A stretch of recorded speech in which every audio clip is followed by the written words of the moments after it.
सूर्याय नमः। नमस्कार प्रिय भक्तगणों, स्वागत है आप सभी का आपके अपने चैनल ज्ञानार्थ में। आप सभी का दिन शुभ और मंगलमय हो। भगवान सूर्य नारायण की कृपा आपके और आपके समस्त परिवार पर सर्वदा बनी रहे। श्रोताओं, श्रावण मास का रविवार है। रविवार भगवान सूर्य देव को समर्पित होता है। आज के दिन जो भी साधक सूर्य नारायण भगवान की सच्ची श्रद्धा के साथ इस कथा का रसपान कर लेते हैं तो उनके सभी मनोरथ शीघ्र ही पूर्ण हो जाते हैं। कारोबार में उन्नति मिलती है और प्रत्येक कार्यों में सफलता भी प्राप्त होती है। यदि आप नौकरी की तैयारी कर रहे हैं और बहुत ही दिन से आपको सफलता नहीं प्राप्त हो रही है तो समस्त कार्य में सफलता अवश्य ही प्राप्त होती है और सूर्य के समान भाग्य का उदय होता है। तो आइए रसपान करेंगे सूर्य नारायण भगवान की पुण्य एवं फलदायी व्रत कथा, भगवान सूर्य देव की व्रत कथा, जिसके श्रवण मात्र से भगवान सूर्य देव अत्यधिक प्रसन्न होते हैं और जीवन में तरक्की मिलती है। इसके रसपान से साधक को सभी मनोकामनाओं की पूर्ति होती है। तो आइए ध्यान मग्न होकर रसपान करेंगे सूर्य नारायण भगवान की पौराणिक व्रत कथा यानी रविवार की व्रत कथा। द्वापर युग की बात है। भगवान श्री कृष्ण एक बार अपनी बुआ कुंती के आश्रम काम्यवन में पहुँचे। उस समय पांडव लोग वनवास कर रहे थे। भगवान श्री कृष्ण ने कहा, बुआ जी, मैं तुम्हें वनवासी वेश में देखकर दुखी हो जाता हूँ। मुझे सदैव इस बात की चिंता लगी रहती है कि पता नहीं अब दुष्ट दुर्योधन का प्रहार तुम्हारे ऊपर हो जाए। अतएव इस विपत्ति से छुटकारा पाने के लिए तुम भगवान सूर्य नारायण की आराधना करो। भगवान सूर्य ही सब जीवों के नियंता और प्राण हैं। उनके तेज से ही जीवों का उद्धार होता है। भगवान श्री कृष्ण ने बतलाया कि एक बार शंकर जी से पार्वती जी ने कुछ पूछा था, उसे मैं तुमसे बतला रहा हूँ। शिव जी ने पार्वती जी से कहा, यदि तुम इस बात की जानकारी प्राप्त करना चाहती हो तो मथुरापुरी में जाओ। यहाँ सूर्यपुत्री यमुना जी की धारा प्रवाहित होती है। यमुना के तट पर ऋषि महर्षि मुनि आदि निरंतर तपस्यारत रहते हैं। भगवान रुद्र की आज्ञा से पार्वती जी कालिंदी यमुना के तट को चल पड़ी। कुछ ही दूर जाने पर उन्हें रास्ते में रोती बिलखती एक स्त्री दिखी। उसने बतलाया कि उसका नाम कुसुमवती है और उसका निवास कुसुमावर वन के बीच में है।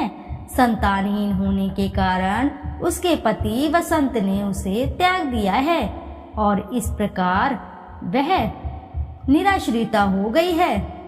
पार्वती जी उस स्त्री को साथ ले आगे चली कि उन्हें रोती हुई एक दूसरी स्त्री मिली। उसने बतलाया कि मेरा नाम गंगा है। मेरे पति महाराज शांतनु ने पुत्रों के जीवित न रहने के कारण मुझे अपमानित किया, जिससे मैं दुखी होकर घर चली आई हूँ।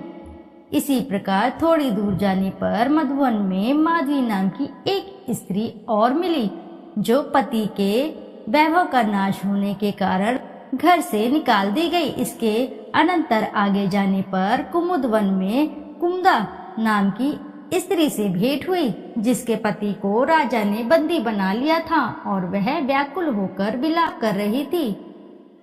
उन सभी स्त्रियों को साथ लेकर पार्वती जी यमुना तट पर जा पहुंची। उस तट पर पूजन उत्सव देखकर पार्वती जी ने ऋषि पत्नियों से पूछा कि यह किस देव की आराधना हो रही है, इस पूजन का विधान फल क्या है। उनकी बात सुनकर एक ऋषि पत्नी ने कहा, यह जगत पिता सूर्य नारायण का व्रत है और सभी मनोरथ को पूर्ण करने वाला है। इस व्रत को करके प्रत्येक नर नारियों ने अभीष्ट सिद्धि प्राप्त की है। तुम्हें भी यदि कोई वांछा हो तो इस व्रत को करके प्राप्त करो। ऋषि पत्नियों से ऐसी बात सुनकर पार्वती जी अत्यंत प्रसन्न हुई और उस व्रत के विधान तथा फल को जानकर शिव जी के पास लौट आई। पार्वती जी ने इस व्रत को करके विघ्ननाशक गणेश जी जैसा पुत्र को प्राप्त किया। इति शुभम। जोर से बोलिए प्रिय भक्तगणों, जय सूर्य नारायण भगवान की। प्राचीन काल में एक बुढ़िया रहती थी। वह नियमित रूप से रविवार का व्रत करती। रविवार के दिन सूर्योदय से पहले उठकर बुढ़िया स्नान आदि से निवृत्त होकर आंगन को गोबर से लीप कर स्वच्छ करती। उसके बाद सूर्य भगवान की पूजा करते हुए रविवार की व्रत कथा सुनकर भगवान सूर्य को भोग लगाकर दिन में एक समय भोजन करती। सूर्य भगवान की अनुकंपा से बुढ़िया को किसी प्रकार की चिंता व कष्ट नहीं था। धीरे धीरे उसका घर धन धान्य से भरता रहा। उस बुढ़िया को सुखी देखते हुए उसकी पड़ोसन उससे बुरी तरह जलने लगी। बुढ़िया ने कोई गाय नहीं पाल रखी थी, अतः वह अपनी पड़ोसन के आंगन में बंधी गाय का गोबर लेकर आती। पड़ोसन ने कुछ सोचकर अपनी गाय को घर के भीतर बांध दिया। रविवार को गोबर न मिलने से बुढ़िया अपना आंगन नहीं लीप सकी। आंगन न लीप पाने के कारण उस बुढ़िया ने सूर्य भगवान को भोग नहीं लगाया और उस दिन उसने स्वयं भी भोजन नहीं किया। सूर्यास्त होने पर बुढ़िया भूखी प्यासी सो गई। रात्रि में सूर्य भगवान ने उसे स्वप्न में दर्शन दिए और व्रत करने की तथा उन्हें भोग न लगाने का कारण पूछा। बुढ़िया ने बहुत ही करुण स्वर में पड़ोसन के द्वारा घर के अंदर गाय बांधने और गोबर न मिल पाने की बात कही। सूर्य भगवान ने अपनी अनन्य भक्त बुढ़िया की परेशानी का कारण जानकर उसके सब दुख दूर करते हुए कहा, हे माता, तुम प्रत्येक रविवार को मेरी पूजा और व्रत करती हो। मैं तुमसे अति प्रसन्न हूँ और मैं तुम्हें ऐसी गाय प्रदान करता हूँ जो तुम्हारे घर आंगन को धन्य धान्य से भर देगी, तुम्हारी सभी मनोकामनाएं पूरी करेगी। रविवार का व्रत करने वालों की मैं सभी इच्छाएं पूरी करता हूँ। मेरा व्रत करने व कथा सुनने से बांझ स्त्रियों को पुत्र की प्राप्ति होती है। स्वप्न में उस बुढ़िया को ऐसा वरदान देकर सूर्य भगवान अंतर्धान हो गए। प्रातः काल सूर्योदय से पूर्व उस बुढ़िया की आंख खुली तो वह अपने घर के आंगन में सुंदर गाय और बछड़े को देखकर हैरान हो गई। गाय को आंगन में बांधकर उसने जल्दी से उसे चारा लाकर खिलाया। पड़ोसन ने उस बुढ़िया के आंगन में बंधी सुंदर गाय और बछड़े को देखा तो वह उससे और अधिक जलने लगी। तभी गाय ने सोने का गोबर किया। गोबर को देखते ही पड़ोसन की आंखें फट गई। पड़ोसन ने उस बुढ़िया को आसपास न पाकर तुरंत उस गोबर को उठाया और अपने घर ले गई तथा अपनी गाय का गोबर वहां रख आई। सोने के गोबर से पड़ोसन ने कुछ ही दिनों में धनवान हो गई। गाय प्रतिदिन सूर्योदय से पूर्व सोने का गोबर किया करती थी और बुढ़िया के उठने के पहले पड़ोसन उस गोबर को उठाकर ले जाती थी। बहुत दिनों तक बुढ़िया को सोने का गोबर के बारे में कुछ पता ही नहीं चला। बुढ़िया पहले की तरह हर रविवार को भगवान सूर्य देव का व्रत करती रही और कथा सुनती रही, लेकिन सूर्य भगवान को जब पड़ोसन की चालाकी का पता चला तो उन्होंने तेज आंधी चलाई। आंधी का प्रकोप देखकर बुढ़िया ने गाय को घर के भीतर बांध दिया। सुबह उठकर बुढ़िया ने सोने का गोबर देखा, उसे बहुत आश्चर्य हुआ। उस दिन के बाद बुढ़िया गाय को घर के भीतर ही बांधने लगी। सोने के गोबर से बुढ़िया कुछ ही दिनों में बहुत धनी हो गई। उस बुढ़िया के धनी होने से पड़ोसन बुरी तरह जल भूनकर राख हो गई और उसने अपने पति को समझा बुझाकर उस नगर के राजा के पास भेज दिया। राजा को जब बुढ़िया के पास सोने के गोबर देने वाली गाय के बारे में पता चला तो उसने अपने सैनिक भेजकर बुढ़िया की गाय लाने का आदेश दिया। सैनिक उस बुढ़िया के घर पहुंचे। उस समय बुढ़िया सूर्य भगवान को भोग लगाकर स्वयं भोजन ग्रहण करने वाली थी।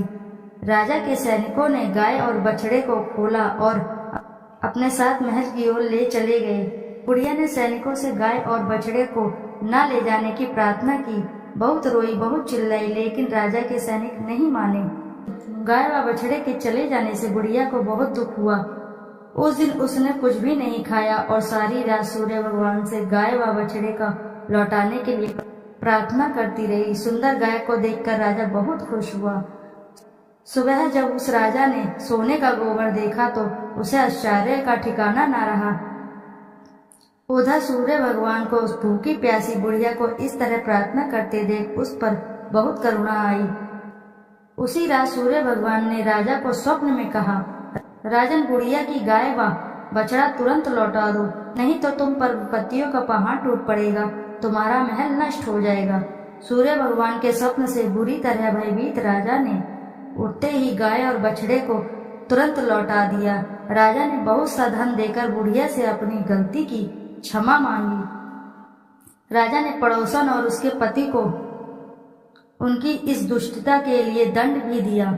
फिर राजा ने पूरे राज्य में घोषणा कराई कि सभी स्त्री पुरुष रविवार का व्रत किया करें।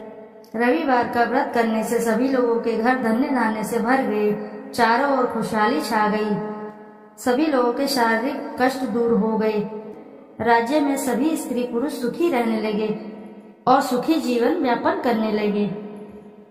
बोले सूर्य देव की जय। आइए अब करते हैं सूर्य चालीसा। दोहा। संत शरण पदम कंजयुत महीधारी, शीश नवाय सूरज चालीसा लिखो, मोह कम हो सहाय। जयति जयति सूर्य भवाना, तव महिमा श्रुति वेद बखाना। सब सुख खानी भगति तब स्वामी, प्रणतारती उर अंतरयामी। अद्भुत ज्योति कला छवि भारी, तीन लोक से शोभा न्यारी। युग सहस्त्र योजन परवासा, अतुल तेज बल अतुल प्रकाशा। कुंडल ललित हार गल राजे, शोभा निरखी मदन मन लाजे। श्वेत पदम अरु चक्रही धारे, सकल जीव को तुम रखवारे। उदय भय त्रिभुवन तम भागे, तजी निद्रा सब जीव ही जागे। नित्य कर्म सब लोगन करी, निज निज धर्म कर्म अनुसरहि। कहीं वेद तव द्वादश नामा, अखिल लोक सब पूरन कामा। रवि आदित्य दिनेश दिवाकर, हरत सकल श्रम जीव चराचर। उद्यम सर्वस नाम है राजे, जेहि के तन अतुलित दुति छाजे। वेगवान वाहन तव नाथा, ब्रह्मन करे नित प्रभु के साथा। अदर अमर जीते नहीं कोई, सिंधु मथे उत्पत्ति भई सोही। तब सुत कर्म महाबलवाना, समर जितेऊ अगणित भटनाना। ते ही सम नहीं जग में को दानी, जासो कीर्ति सब जगत बखानी। कश्यप पुत्र गरुण के भाई, अरुण नाम साथी कहाई। समय पाई जब राहु ग्रासे, त्रिभुवन में तब तम अति भासे। ग्रहण पर पंडित सब कहीं, मोक्ष हेतु सादर नर करहीं। स्नान दान अरु व्रत अचारा, करहिं यत्न जेहि हो उदारा। एहि कर महिमा वेद पुराना, विविध भांति सब ग्रंथ बखाना। उदय अस्त लो तुम्हरो राजा, करत सदा भक्तन को काजा। जो नर ध्यान तुम्हारो लावे, मन वांछित फल निश्चय पावे। धनी धनी महिमा तुमरो नाथा, नमत जीव सब धरी महिमा था। पढ़े सुने जो सूर्य चालीसा, वाको होत सकल अग खीसा। खग मृग जीव जंतु नर नागा, मेघ झरत कुसुमित वन बागा। वृक्ष लतादिक तब अधीना, जीमी जल पाई सुखी हो मीना। कुष्ठग्रस्त रह जो नर कोई, ध्यान धरे ताकर दुख खोई। लवण रहित व्रत रवि को करही, वाको दुख पावक माजरही। भूमि शयन प्रभु पद चित लावे, वर्ष एक एहि भांति बितावे। पाठ करे नित सूर्य पुराना, करी पूजा धरे उर ध्याना। व्रत पूरा करी होम करावे, दान दे अरुण विप्र जिमावे। हवन भस्म मर्दे सब अंगा, ताको दुख निश्चय हो भंगा। मधु अमीश रवि दिन कर पाना, रोगी सात जन्म परमाना। जन्म जन्म महा धन दुख पावे, रौख नरक अंत में आवे। तैल मास मधु नारी जो त्यागहीं, वाको दुख व्याधि सब भागहीं। पाठ करे गृह पीड़ा नाशे, मोक्ष ज्ञान बहुविधि उद्भासे। पूजन बंध्य करे जो कोई, पुत्रवती निश्चय सो होई। नेत्रहीन जो प्रभु चित लावहीं, दिव्य दृष्टि निश्चय सो पावहीं। विद्या धन बल जो नर चहहीं, सो सब भांति सकल सुख लयहीं। जो ये चरित सूर्य को गावे, अंत समय तब धाम सिधावे। श्रद्धा भक्ति धारी ही ये, पाठ करे मन लाए। सुख संपत्ति बहु भोग करी, सो तब धाम सिधाए। संत शरण को तनय हूँ, शिवदत्त मिश्र सुनाम। देवरिया मंडल बसूं, धाम मझौली ग्राम। सूर्य चालीसा रचेऊ, तुम्हारो है आधार। भाद्र मास की पूर्णिमा, करहूं कृपा दतार। प्रिय भक्तगणों, प्रेम से बोलिए जय सूर्य नारायण की। श्रोताओं, यदि आपको कथा अच्छी लगी है तो वीडियो जरूर लाइक करें, साथ ही चैनल को सब्सक्राइब करें और एक बार अपनी सच्ची श्रद्धा के साथ कमेंट बॉक्स में जरूर लिखें जय सूर्य भगवान की। फिर मिलते हैं आपसे ऐसी किसी नई कथा कहानी में। जब तक के लिए नमस्कार श्रोताओं।